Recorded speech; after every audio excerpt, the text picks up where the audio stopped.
Maya never believed in things she couldn't explain. As a psychology student at the local university, she liked facts, research, and logical answers. Her world was built on science and proof. That's why what happened next changed everything she thought she knew about life. It was a cold Tuesday evening in November when Maya walked into the university library. She had 3 chapters to read for her consciousness studies class, and the library was the only quiet place she could find. Most students preferred the coffee shops or their dorm rooms, but Maya needed complete silence to focus. She found her usual spot on the 3rd floor, near the tall windows that looked out over the campus. The library was almost empty except for a few dedicated students scattered across different tables. Maya pulled out her thick psychology textbook and started reading about how the human mind processes information. About 20 minutes into her study session, someone sat down at the table across from her. Maya glanced up briefly and saw a young man with dark hair, probably around her age. He had several philosophy books stacked beside him and was writing notes in a worn notebook. She gave him a polite nod and went back to her reading.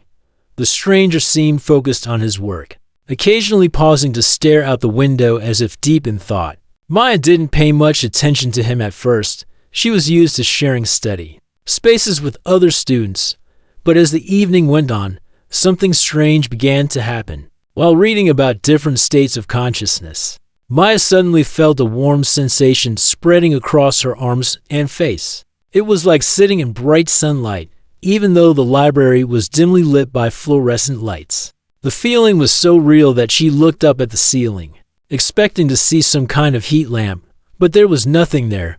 She shook her head and continued reading. Maybe she was just tired. College students were always tired, right? But then it happened again, this time, while the young man across from her was reading something that made him smile slightly. Maya felt an overwhelming sense of joy wash over her. It wasn't her own happiness. She had nothing to be particularly happy about. She was just reading about brain waves and neural pathways. Maya tried to focus on her studies, but these random feelings kept interrupting her concentration. One moment she felt peaceful and calm. The next she experienced a brief sensation of floating, as if she were weightless. Each time, she would look around the library, trying to find the source of these strange experiences. The floating sensation was the most unsettling. Maya had never experienced anything like it before. She felt her body become light, as if she were rising from her chair, even though she remained firmly seated. Her stomach fluttered with the same feeling she got on roller coasters, and for a moment, she felt completely free from gravity. As the evening progressed, Maya noticed a pattern.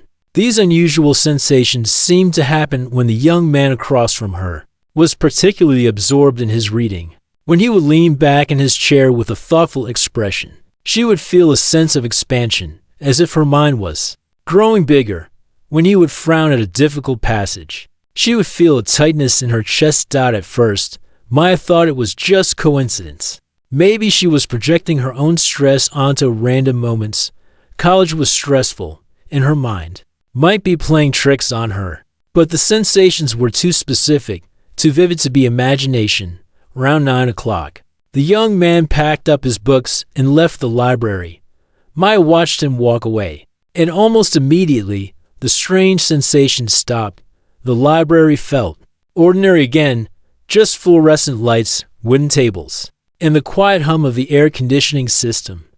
Maya sat there for another hour, trying to study, but she couldn't concentrate.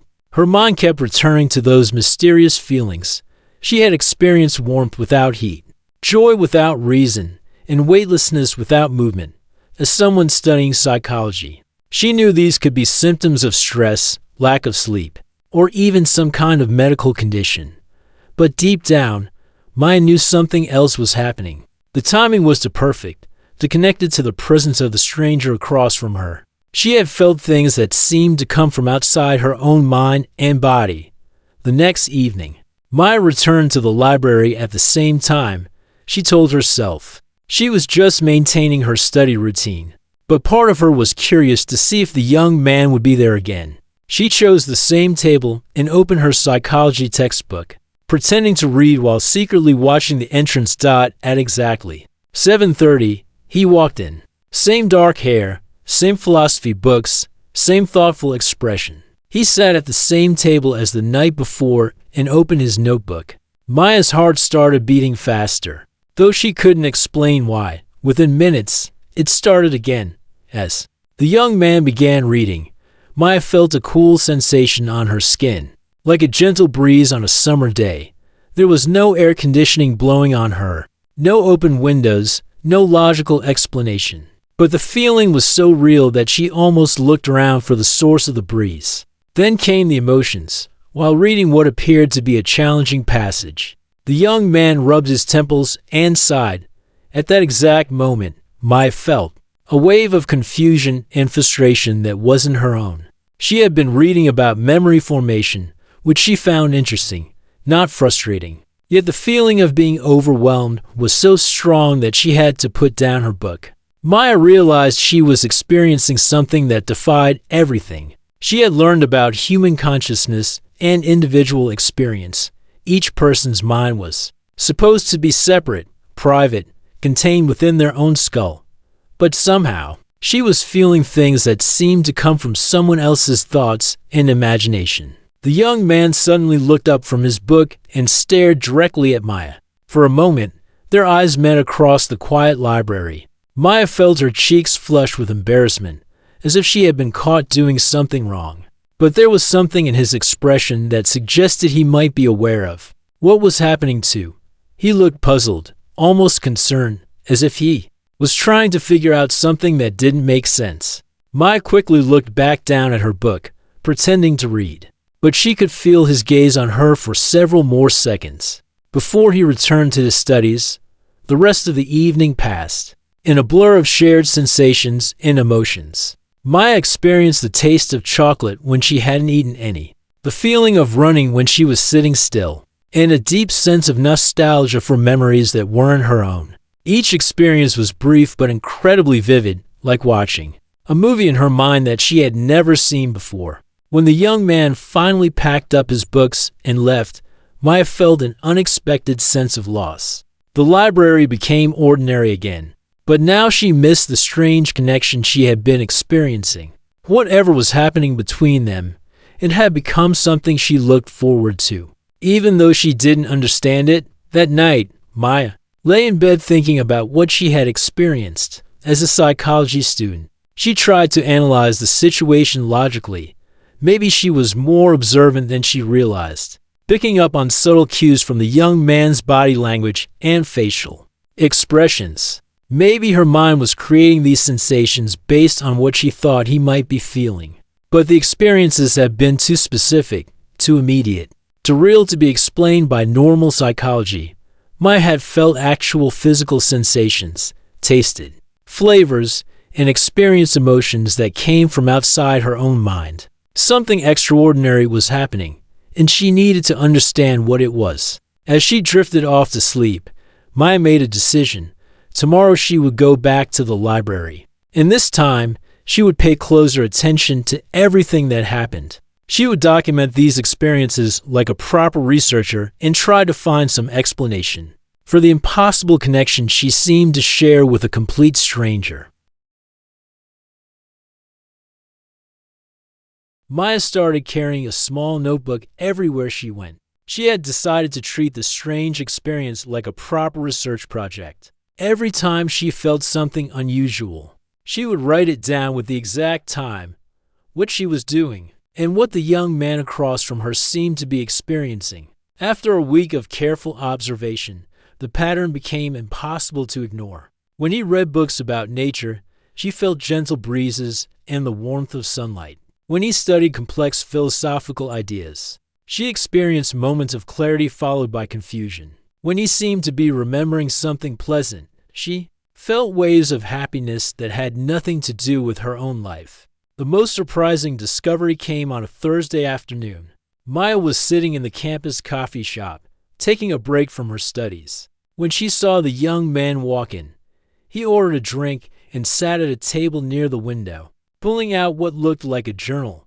As he began writing, Maya suddenly tasted something sweet and refreshing, like fresh lemonade on a hot day. She hadn't ordered anything to drink. Her coffee cup was empty, and she hadn't eaten anything sweet all day. But the taste was so real that she ran her tongue over her lips, expecting to find some trace of lemon. There was nothing there, but the flavor lingered in her mouth for several minutes. Maya watched the young man carefully. He was writing with a small smile on his face, occasionally pausing to look out the window at the sunny courtyard.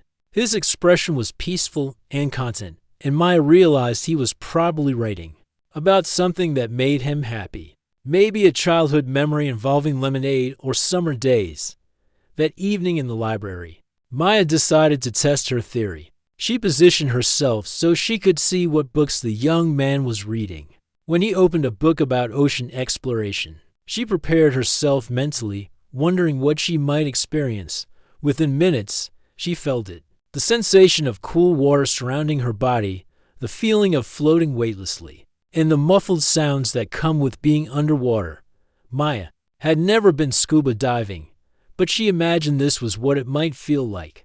The experience was so vivid that she had to grip the edge of her table to remind herself. She was sitting in a dry library. The young man turned a page and continued reading. Maya felt the sensation of swimming deeper, the water pressure increasing around her, and then suddenly, the most beautiful feeling of freedom she had ever experienced. It was as if she had no limits, no boundaries, just endless blue space in all directions. Maya was so caught up in the experience that she didn't notice. The young man had stopped reading and was looking directly at her. When she finally glanced up, she saw him staring with an expression of surprise and something that looked like recognition. This time, Maya didn't look away. She held his gaze, trying to communicate without words that she knew something unusual was happening between them. The young man's eyes widened slightly, and he glanced down at his book, then back at her. Very slowly, he closed the book about ocean exploration and reached for another one. Maya watched as he opened a book about mountain climbing. She felt her heart rate increase, not from nervousness, but from anticipation. As he began reading, Maya experienced the sensation of climbing. Her muscles felt the strain of pulling herself up rocky surfaces. Her lungs worked harder in the thin air, and her hands felt the rough texture of stone. But more than the physical sensations, she felt an incredible sense of accomplishment and determination. The young man was testing her. He was deliberately choosing books to see if she would experience what he was reading about. Maya realized this meant he was somehow aware of their connection too. When he reached for a third book, this one about flying, Maya felt herself holding her breath. As he opened it and began reading, she experienced the most amazing sensation. Yet, she felt herself soaring through clouds, the wind rushing past her face, and the incredible freedom of moving through open sky. The experience was so intense that Maya actually gripped her chair to keep herself grounded. She felt like she was really flying, really moving through space with nothing but air around her. It was beautiful and terrifying at the same time. When the feeling finally faded, Maya looked up to find the young man watching her with intense curiosity. He seemed to be studying her reaction, trying to understand what she had experienced. Without thinking, Maya stood up from her table and walked over to him. Her heart was pounding, but she knew she had to find out what was happening. Between them, she had spent enough time wondering and observing from a distance. "Excuse me," she said quietly, mindful of the library's silence. "I know this might sound strange, but I think something unusual is happening between us." The young man looked up at her with a mixture of relief and nervousness. "You feel it too," he said. It wasn't a question. Maya nodded. "When you read about the ocean, I felt like I was swimming underwater. When you read about mountains, I felt like I was climbing. And just now, with the flying book, I felt like I was soaring through the sky." The young man's face went pale. "That's exactly what I was imagining while I was reading," he whispered. "I wasn't just reading the words. I was trying to experience what the authors were describing, to feel what it would be like to be in those situations." Maya felt a chill run down her spine. "How is that possible?" "I don't know," he said, shaking his head.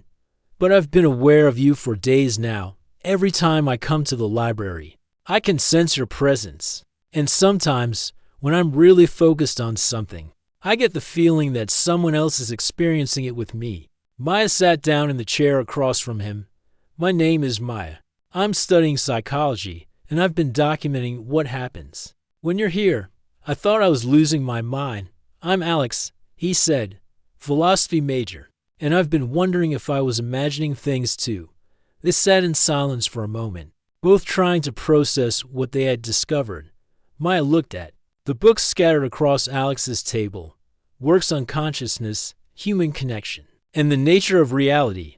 Have you found anything in your studies that might explain this? Maya asked. Alex shook his head. I've read about shared consciousness, telepathy, quantum entanglement theories, but those are all theoretical.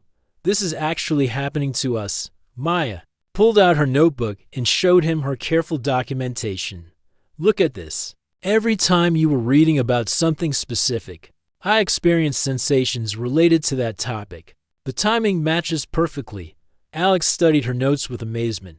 You've been keeping track of everything. This is incredible. As a psychology student, I needed to understand what was happening to me, Maya explained. I thought maybe I was having some kind of breakdown, or maybe I was picking up on your body language subconsciously, but the sensations were too real. Too specific.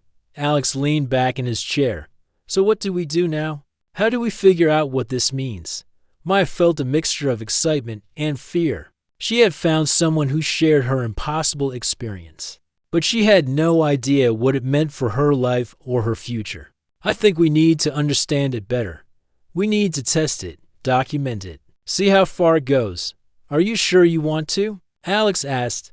This could change everything we think we know about consciousness and human connection. Maya looked at him and realized that despite only having spoken to him for a few minutes, she felt more connected to Alex than she had ever felt to another person. The experience they shared was beyond anything she had imagined possible. I'm sure, she said. I need to understand what's happening to us, and I think you do too. Alex nodded slowly.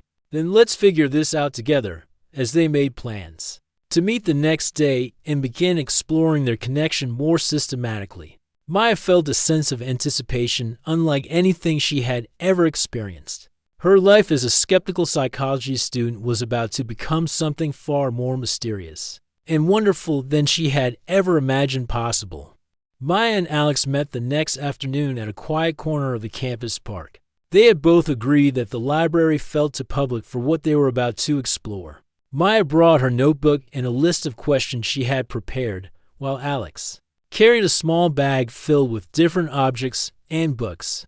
I've been thinking about this all night, Maya said as they sat on a bench under a large oak tree. If we're really sharing experiences, we need to understand how it works. Is it just when you're reading, or can it happen with other things too? Alex nodded eagerly. I brought some items we could test with, but first, I want to try something simple. He closed his eyes and took a deep breath. I'm going to think about something specific, and I want you to tell me if you feel anything. Maya watched his face as he concentrated. Within seconds, she felt a warm, comforting sensation, like being wrapped in a soft blanket on a cold day. The feeling was accompanied by a sense of safety and love that reminded her of childhood. I feel warmth, she said, and something that feels like being hugged by someone who cares about me. Alex opened his eyes with amazement. I was thinking about my grandmother's kitchen when I was little. She used to make hot chocolate for me when I visited, and I always felt so safe and loved there. Maya felt goosebumps rise on her arms. This is incredible. You weren't reading anything, just thinking about a memory, and I felt it. Let me try. Something else, Alex said. He closed his eyes again. And this time Maya felt a completely different sensation. She experienced the feeling of soft grass under her feet, the sound of laughter, and the joy of running freely without any destination in mind. I feel like I'm running through a field, Maya said. There's grass everywhere, and I feel incredibly happy and free. Alex smiled. I was remembering the last day of high school. My friends and I ran across the football field after graduation, just because we could. It was one of the happiest moments of my life. Maya realized their connection was even deeper. Then she had thought, Alex, this isn't just about sharing sensations. I'm experiencing your actual memories, your emotions from those moments. I know, he said quietly, and I think it might work both ways. When you were concentrating just now, I felt something too, like a gentle curiosity, and the excitement of discovering something new. Maya's heart raced. That's exactly what I was feeling. I was so excited about understanding our connection. They spent the next hour testing their abilities. Alex would focus on different memories or imagine various scenarios. While Maya documented everything she experienced, they discovered that the connection was strongest when Alex was deeply concentrated. But Maya could also send feelings and sensations to him, though not as clearly. When Alex imagined the taste of his favorite pizza, Maya could taste the cheese and herbs. When he thought about the feeling of rain on his skin, Maya felt cool droplets and the fresh smell of a storm. When he remembered the nervousness of his first day at college, Maya felt her stomach flutter with anxiety. This is changing everything. I thought I knew about consciousness, Maya said, writing frantically in her notebook. In psychology, we learn that each person's mind is separate and private, but somehow, we're sharing thoughts and feelings. Alex pulled out a small object from his bag, a smooth stone he had found on a beach during a family vacation. I want to try something different. I'm going to hold this stone and think about where I found it. Let's see what happens. As Alex held the stone and closed his eyes, Maya felt the most vivid experience yet. She felt warm sand between her toes, heard the sound of waves crashing against the shore, and smelled the salty ocean air. She experienced the satisfaction of finding something beautiful and wanting to keep it forever. I feel like I'm at the beach, Maya said.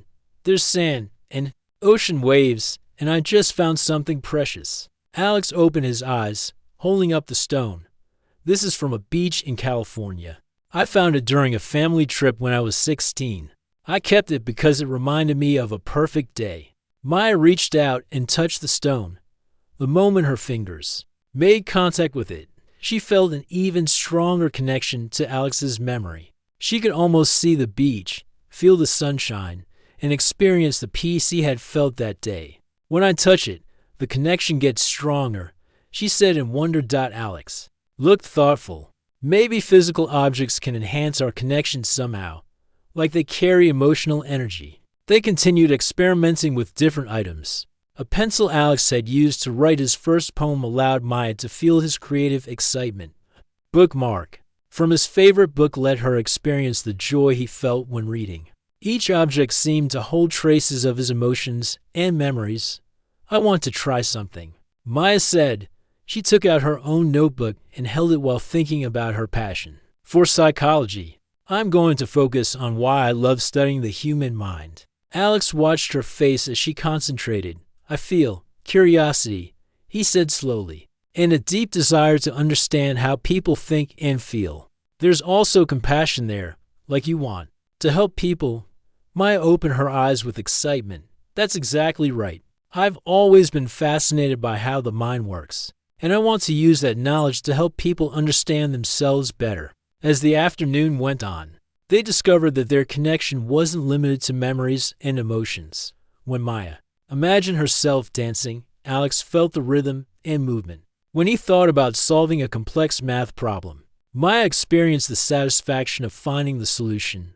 We're not just sharing experiences. Maya realized we're sharing parts of ourselves, our thoughts, our feelings, our memories. It's like we're becoming connected on a level that shouldn't be possible. Alex nodded. I've been reading about this in my philosophy classes. There are theories about collective consciousness, about how all minds might be connected in ways we don't understand. But I never thought I'd actually experience it. Maya looked at her notebook, now filled with detailed descriptions of their experiments. Alex, what if we're not the only ones? What if there are other people who have connections like this? Maybe. Alex said, but even if there are others, what we have is special. I've never felt so understood by another person. Maya felt the same way. In just a few hours of exploring their connection, she felt closer to Alex than she had ever felt to anyone else. He understood her thoughts and feelings in a way that went beyond words. I have to admit something, Maya said quietly. I'm starting to crave this feeling. When we're not together, I feel like something is missing, like part of me is somewhere else. Alex reached out and took her hand.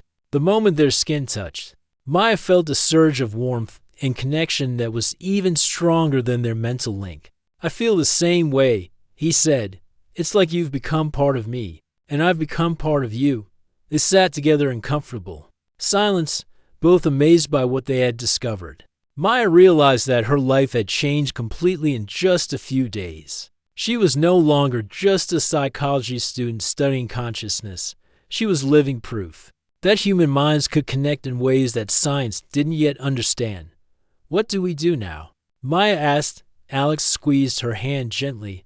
We keep exploring. We learn everything we can about this connection, and we figure out what it means for our lives. As the sun began to set, Maya felt a sense of anticipation about the journey ahead. She had found something extraordinary, something that challenged everything she thought she knew about human nature. And she had found someone who shared this incredible experience with her.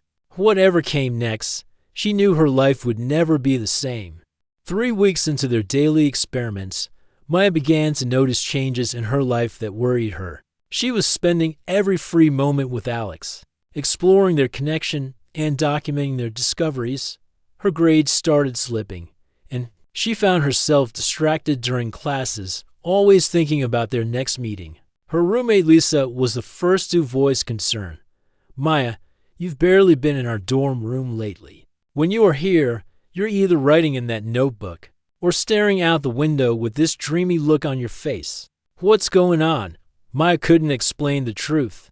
How could she tell Lisa that she had discovered a telepathic connection with someone? It sounded crazy even to her, and she was living it. I'm just working on a special research project, she said vaguely.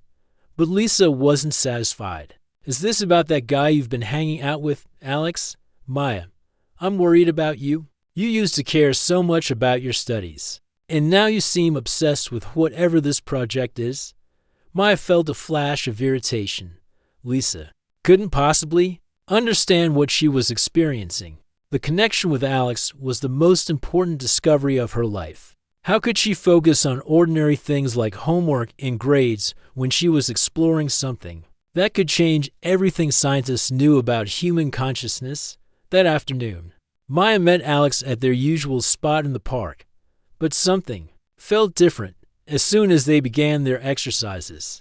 Maya experienced something that made her stomach drop with fear. Alex was concentrating on a memory, but instead of sharing it with Maya, she felt his mind wandering to someone else. She experienced his attraction to a girl from his philosophy class, someone named Rachel, with blonde hair and a bright smile.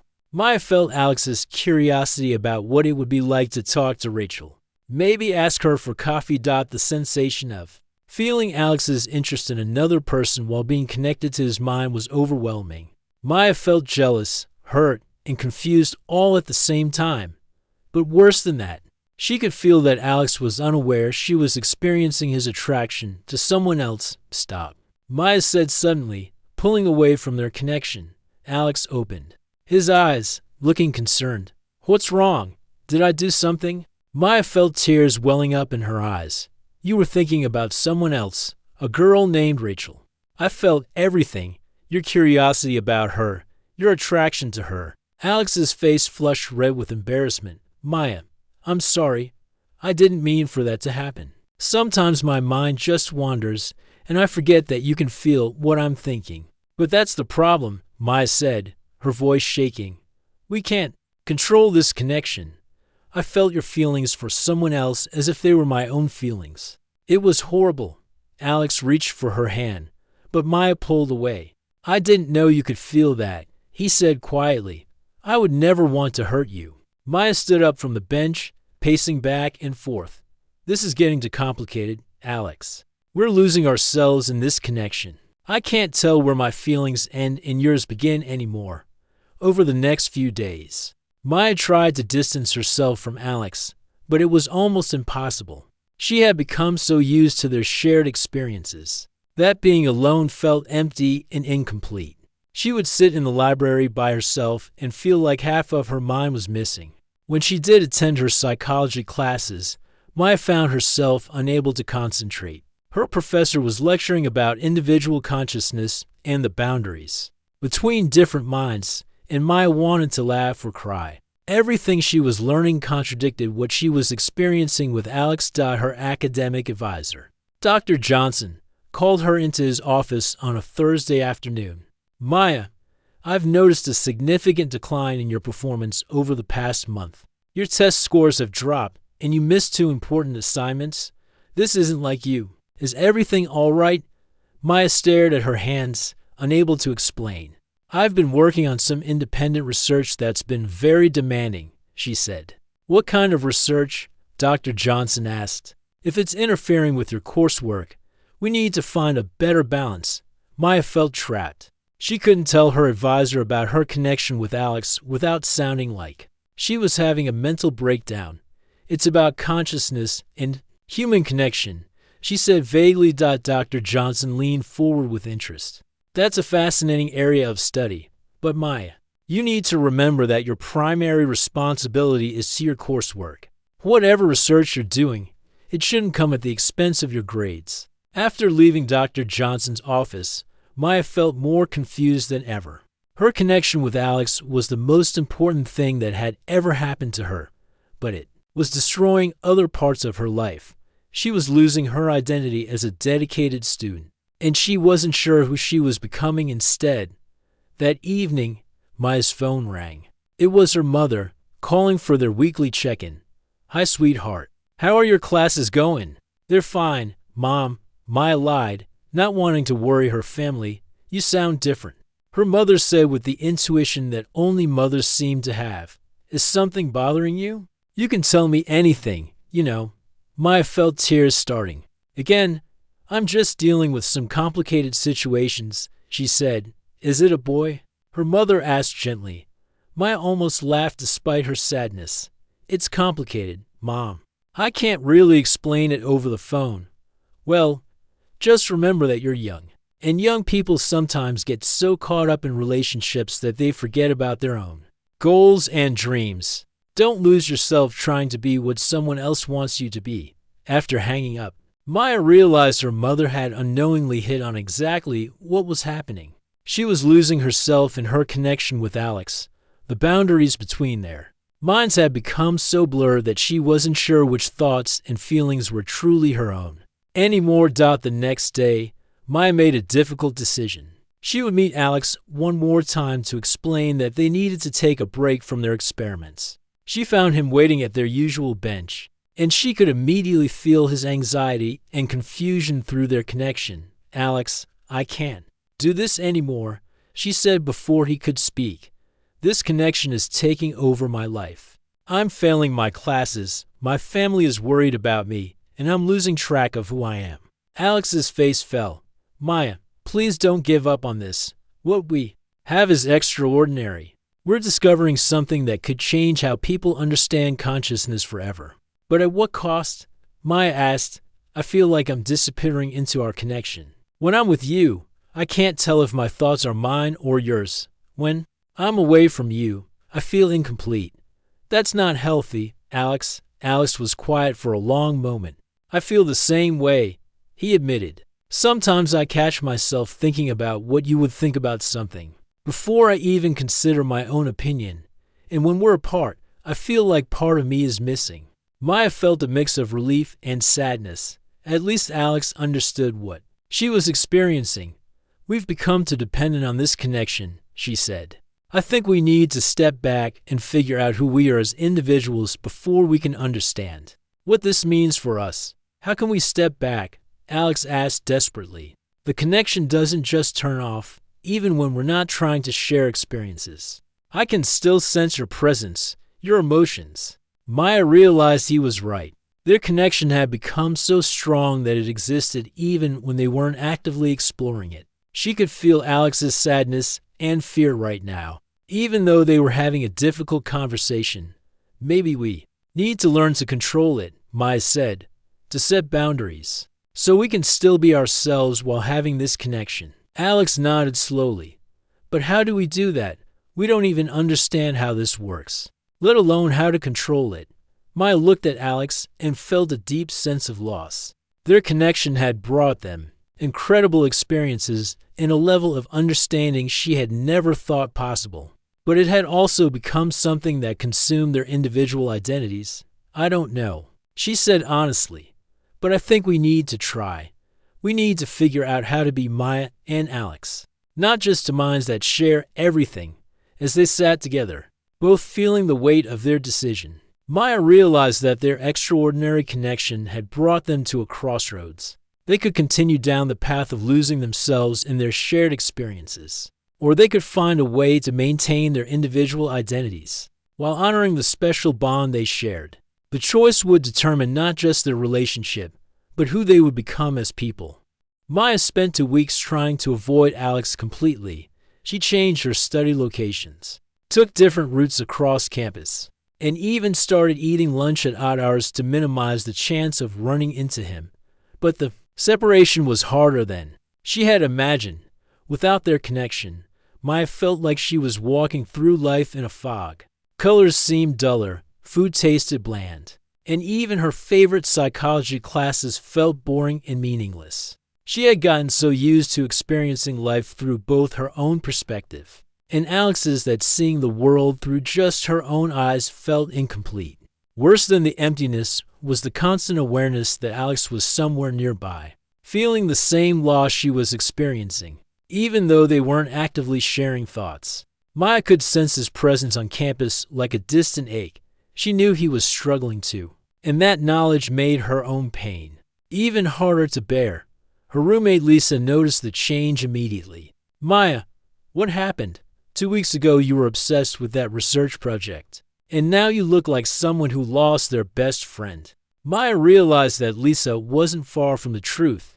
She had lost her best friend and so much more.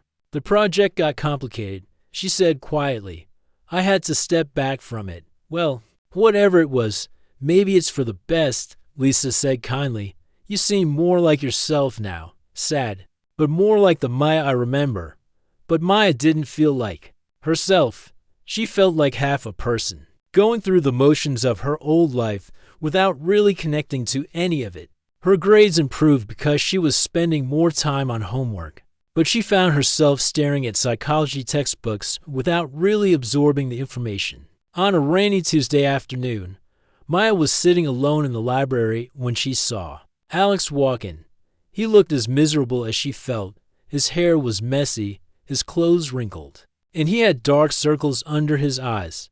When their eyes met across the quiet room, Maya felt a jolt of connection so strong it took her breath away. Alex hesitated for a moment, then walked over to her table. Maya, can we talk, please? Maya nodded, not trusting herself to speak. They walked to a secluded corner of the library and sat down across from each other. Maya could immediately feel Alex's emotions, his loneliness, his confusion, and his deep longing for their connection. This isn't working, Alex said quietly. Staying away from each other isn't solving anything. We're both miserable, and the connection is still there. I can feel your sadness even when you're on the other side of campus. Maya felt tears welling up in her eyes. I know. I feel yours too. But Alex, we can't go back to the way things were. We were losing ourselves. Then we need to find a different way, Alex said. Maya, what we have is extraordinary, but you're right that it was taking over our lives. Maybe we can learn to use it instead of being used by it. Maya looked at him hopefully. What do you mean? Alex pulled out a notebook that looked similar to the one Maya had been keeping. I've been doing research on consciousness, meditation, and mental boundaries. There are techniques that monks and spiritual teachers use to control their mental states. Maybe we can adapt those techniques to manage our connection. Maya felt a spark of her old curiosity. You think we can learn to turn it on and off? Maybe not completely, Alex said. But maybe we can learn to create mental boundaries so we can choose when to share experiences and when to be separate individuals. Over the next hour, Alex showed Maya what he had discovered. He had found information about meditation techniques that helped people maintain their sense of self, while still feeling connected to others. There were breathing exercises, visualization methods, and mental practices that might help them establish better control over their shared consciousness. "I want to try something," Alex said. "Let's see if we can connect intentionally, and then intentionally separate." Maya felt nervous but hopeful. They sat facing each other and closed their eyes. Alex began one of the meditation exercises he had learned, focusing on creating a mental bridge between them while maintaining his individual identity. Maya felt their connection activate, but this time it felt different. Instead of their minds blending together completely, she could feel Alex's presence while still maintaining a clear sense of her own thoughts and emotions. It was like being in the same room with someone while still having your own personal space. "This feels different," Maya said, opening her eyes. Alex opened his eyes too, smiling for the first time in weeks. "Better," Maya nodded. "I can feel you, but I still feel like me." "How did you do that?" "I visualized our connection as a bridge that I could choose to cross or not cross," Alex explained. "Instead of our minds merging completely, I imagined us as the people who could visit each other but still had our own homes to return to." They spent the afternoon practicing different techniques. Maya learned to create what she thought of as a mental shield that allowed her to experience Alex's emotions without being overwhelmed by them.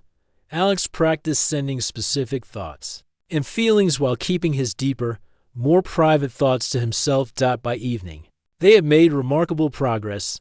They could share experiences when they chose to, but they could also maintain their individual identities and private thoughts when they needed to. "I think we're onto something," Maya said as they walked across campus together. "Maybe our connection doesn't have to be all or nothing." Over the following weeks, Maya and Alex developed a routine that honored both their extraordinary connection and their individual lives. They would meet for an hour each day to explore their shared consciousness, using the techniques they had learned to maintain healthy boundaries. During these sessions, they discovered that their connection had actually grown stronger, not weaker, when they approached it with intention and control. They could share complex ideas, emotions, and even creative inspiration while still maintaining their sense of self. Maya found that her psychology studies became more meaningful when she could discuss consciousness and human connection with someone who understood these concepts on such a deep level. Alex's philosophy work benefited from having access to Maya's scientific perspective and research skills. Most importantly, they both rediscovered their individual passions and goals. Maya threw herself back into her psychology coursework with renewed enthusiasm, now with a personal understanding of consciousness that gave her unique insights. Alex found that his philosophical writing became more grounded and practical because of his experiences with their connection. "I have an idea," Maya said one day as they finished their daily practice session. "What if we documented our experiences and techniques, not for publication or fame, but to help other people who might be experiencing similar connections?" Alex's eyes lit up. "You think there might be others?" "I don't know," Maya said. "But if there are, they might be going through the same confusion and overwhelming feelings we experienced. Maybe we could create a guide to help them manage their experiences." They began working together on a detailed record of their journey, from their first confusing encounters in the library to their development of techniques for managing their shared consciousness. The project gave them a new purpose and helped them integrate their extraordinary experience with their academic goals. Maya's advisor, Dr. Johnson, was impressed with her renewed focus and the unique perspective she brought to her psychology papers. "You've developed some fascinating insights into consciousness and human connection," he told her. "Your recent work shows a depth of understanding that's unusual for an undergraduate student." Maya smiled, knowing that her understanding came from lived experience rather than just academic study. She had learned things about consciousness that couldn't be found in any textbook. As their college years progressed, Maya and Alex maintained their connection while building rich, independent lives. Maya went on to graduate school in psychology, specializing in consciousness studies. Alex pursued a PhD in philosophy, focusing on the nature of individual identity and collective experience. They learned to share their connection with trusted friends and family members in carefully measured ways, helping others understand that human consciousness might be more flexible and interconnected than most people realized. Years later, Maya reflected on how their extraordinary experience had transformed her understanding of what it meant to be human. She had learned that connection and independence weren't opposites. They could exist together in beautiful, complex ways. The connection with Alex remained a constant presence in her life, but it no longer defined her completely. She had discovered that the most meaningful relationships honored both unity and individuality, allowing people to share their deepest selves while still maintaining their unique identities. Maya had found something extraordinary in her connection with Alex, but more importantly, she had learned how to integrate that extraordinary experience into an ordinary, fulfilling life. She had discovered that the greatest gift wasn't the connection itself, but learning how to balance connection with independence, mystery with understanding, and unity with individuality. Their story became proof that even the most overwhelming experiences could be transformed into sources of growth, wisdom, and deeper humanity when approached with patience, understanding, and respect for the complexity of human consciousness.